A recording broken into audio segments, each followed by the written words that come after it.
الأخ قائد الثورة الفاتح من سبتمبر العظيم، رئيس الاتحاد الإفريقي وملك ملوك إفريقيا. للعقيد طقوس على المنابر الدولية والعربية، أهمها الخروج عن النص. الفلسطينيين أغبياء والإسرائيليين أغبياء. لماذا؟ حنقنعكم. أولا الإسرائيليين اتركوا الضفة الغربية وقطاع غزة 20 سنة ولم يهتموا بها. ولا ضرر عند العقيد في تكرار الفكرة بعد أعوام.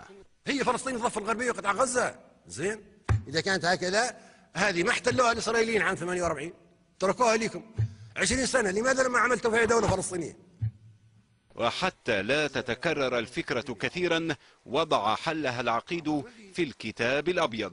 أنا قدمت لكم حل، وقدمت حتى للعالم ما يسمى بالكتاب الأبيض، وهذا الكتاب الأبيض، هذا الكتاب الأبيض فيه حل إسرائيل. بعدين يا علي بشر. أما العدو عند العقيد فقد يكون عميلا مفيدا. شارون هذا عميل للفلسطينيين وعميل للعرب. كيف؟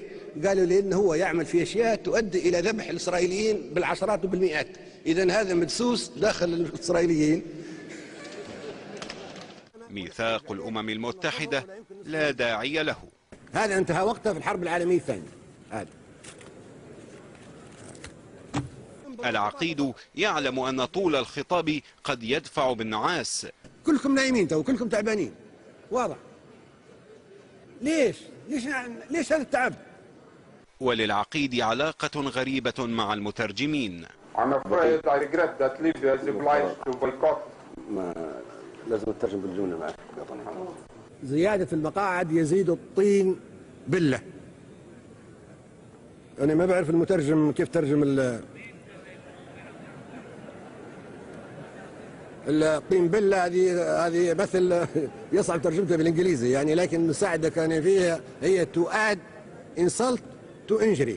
عودة إلى القمم العربية، المنبر المفضل ربما للعقيد، فهي الجامع الوحيد به مع العرب كما يقول. احنا أعداء لبعضنا، احنا كلنا نكره بعضنا ونتخاصم مع بعضنا ونكيد لبعضنا ونشمت في بعضنا، ما في حاجة تجمعنا أبدا إلا القاعة.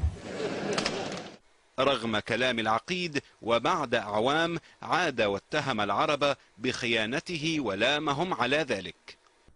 أجهزة عربية للأسف شقيقة تغدركم وتخونكم، هذه آخرتها. هذا الماء والملح اللي بيننا وبينكم، هذا الدم والأخوة اللي بيننا وبينكم. هاني أبو عياش، العربية.